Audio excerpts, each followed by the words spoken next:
What is up, guys? My name is Duskullum, and you're going to be watching a Nuketown 2025 gameplay. It is going to be on Hardpoint, and it is going to be the last game of my first Prestige. I just wanted to do this. I'm going to do this for every single one of the Prestiges that I go through, just to pretty much show you how I play at the end of the Prestiges, or just to show you how I kind of evolve in between the Prestiges. And I know this isn't Pokemon, but I'm using the word evolve because sometimes you play differently once you learn a little bit more about a game. And I can honestly say that I have actually learned quite a bit about this game, even though I've only been through level 55 twice. I've actually just proceeded a little bit ago, and I'm going to be going through it one more time, probably tonight before the Double XP weekend ends. But yeah, I'm using the AN94 in this video. I don't have any attachments on it. I do believe my perk setup is going to be Ghost with Hardline for perk 1, perk 2 is going to be Toughness, and perk 3 is going to be Dexterity, if I remember correctly. I do not have a secondary, and I'm using 2 shock charges and frag grenades as my equipment. The reason why I use shock charges, especially on Hardpoint and especially on Nuketown, is so that, as you can see right here, I end up throwing a shock charge around that bus, and right there I'm waiting for the shock charge to explode. Then I throw the second one. It's pretty much just to help my team out and to make sure that nobody gets past right there. That's actually a crucial choke point on this map. Now, a few things that I've learned throughout these two Prestiges is that tap firing is extremely important, and a lot of people end up rushing in this game, and so what I do to counteract that is I run counter UAV, Hunter Killer Drone, and UAV. I don't remember if it's called a Hunter Killer Drone exactly, but I know that it's something like that. Hunter Killer something. But the reason why I run those three kill streaks is, one, the counter UAV. UAVs are actually extremely important in this, and if you can keep up a counter UAV on the enemy at all times, it really does help your team out, and you will notice eventually that you will get better scores. Also, that's the reason why I'm running Ghost, just in case I don't have the counter UAV up, because while I run a lot and I move around a lot, and even the littlest movement will activate Ghost, you have to, basically you can't be camping. That's like the #1 rule for, if you want Ghost to be active, you can't be camping. Other than that, you will always appear off the enemy's radar. It's actually a great perk, and if you have the extra point to spend while you Prestige, if you don't know, when you Prestige you have the option of doing 3 things, plus you get 1 as a given every single time. The given is you get to unlock 1 creative class, anything in the creative class you get to keep for all the Prestiges, and then the other 3 things is you can either reset your stats to level 1, you can re-roll all of your creative class unlocks point thingies. I have no idea what they're called. And 2 or 3, you can unlock an extra custom class. You can do all 3 of those per 1 Prestige. And right here, I was switching to the Executioner with the long barrel. Actually, the game before this, I'd finally gotten the long barrel for it. It's actually a pretty useless gun until you get that. But after you do, you can pretty much murder everybody up close. It is lacking in damage even up close. Considering it does shoot, I believe it's 28 gauge shotgun shells, it's still kind of sad to see that this gun is so weak up close. It actually would be a really good viable option for games like Hardpoint, but I pretty much try and do what I can with it until I die, and I'm kind of playing a little bit cautious.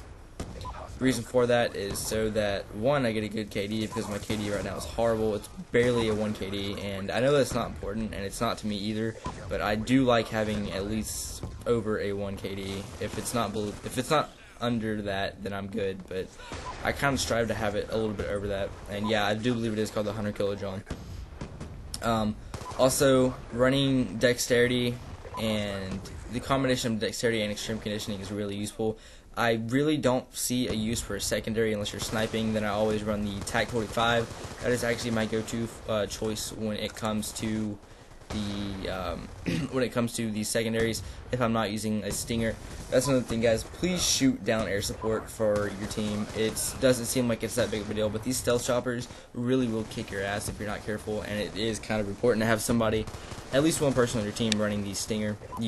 It's not like in other games where you had to wait a while to get it. You get it unlocked at the very beginning of the game, which is actually really nice. And another thing with the AN94 is that the first 2 shots shoot a little bit quicker than the rest of them, so you can actually tap fire and shoot a bit faster, but it is kind of daring to do that. Also, I do not use fast mags on this gun at all, ever, because I love the reload animation, so I'd rather take a death and watch the reload animation than not. I don't know why, but that's just the way it is with me. Another thing is that this ballistics knife is actually a viable option now, especially since you can lunge knife with it. You can't really lunge with the regular knife, with the combat knife. And if you guys didn't know, if you do not have a secondary weapon equipped, then you automatically have your combat knife as your secondary weapon. And if you want to knife faster, then just left trigger instead of B, or right clicking on the thumbstick, depending on which setup you have your controller set up to. I use tactical just because that's what I've been using since I first started playing COD 4, and I pretty much stay with that throughout. If I ever switch back to default, I would probably have a hell of a time getting used to it again, considering I've been playing on tactical for about 6 years now. But AN94 is actually a really good gun. If you haven't tried it out, definitely recommend it. And also, you get a lot of assist points while running counter UAV and UAV, because you get assist every single time somebody dies and you're using counter UAV. Same thing with the UAV. And also, this is the tip to not die from the Guardian, is actually to lay down. It can't hit you when laying down, as you can see right here. I don't know why, but that's actually the #1 tip that I can give for you if you do not want to die from that thing all the time, especially on this map. I've been playing Nuketown 2025 a lot to level up. Most of my games have been on it. The first Prestige, I tried to limit myself on it because I was doing the Road to Commander series, but after that, I pretty much have only been playing Nuketown 2025. So far, the game is amazing. And by the way, guys, if you could please tell me what you think of the color correction that I've been doing on the videos. I've been adding a decrease in gamma, and that's all I'm going to be doing on this video, but I usually do I'll sharpen also, but I think the sharpen makes it look a little bit funky. I'm not entirely sure. It would be awesome if you guys could leave a comment and tell me what you guys think of it. Right here, I also pick up another really good gun, the M8A1. It is definitely worth unlocking if you haven't already. Definitely worth the token to do it. It is a really strong assault rifle, and that's another thing too, is that the assault rifles are balanced considering the rest of the guns. The SMGs are good up close, but they're not good long range, which is the way they should be. But I do think that they should have the rate of fire toned down just a teeny tiny bit. Some of them do shoot a little bit fast, like the Vector, for instance. I think it should have its rate of fire toned down a little bit. And yeah, right here is a host migration, and there's another one after this too, which is kind of saddening. But after this video, you're going to be seeing some Zombies gameplay from me, some live streaming. I'm actually setting up for that right now. But one of the things that's kind of weird with me in Zombies is that I am a little bitch when it comes to things behind me yelling at me. I don't like that at all, and so I might scream a little bit in that. So if you want to watch that, I'll probably put an annotation on the screen right here, and if I don't, look down in the description. There should be a link to the video, if not an annotation on the screen. Also, the Scar H is a really good gun if you haven't figured that out already. It's actually even better if you do the red dot, the second red dot, and you do the foregrip, and you also put select fire on it and switch to burst. It is pretty much, it has no recoil at all, really, when you do use it like that. It is a great, viable option on pretty much any map, especially on Nuketown. I'm going to go ahead and end the video here, guys. Thanks for watching. As always, peace out and keep on gaming.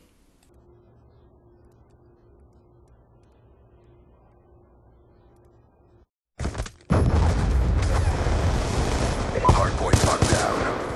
Hardpoint identified. Mission almost complete. Don't quit now.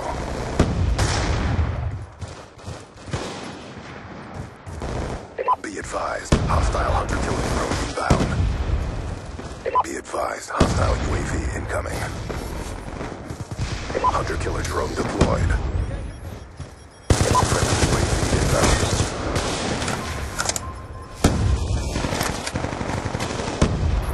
UAV inbound. Attack reload!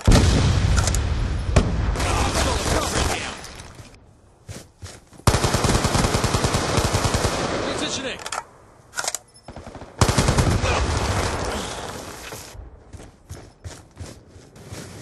Hostile UAV above.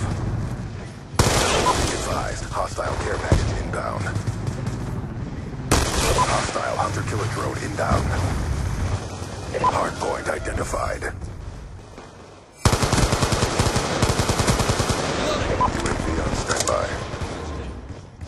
Be advised, hostile MQ-27 Dragonfire spotted. Gentlemen, that was textbook. Reloading!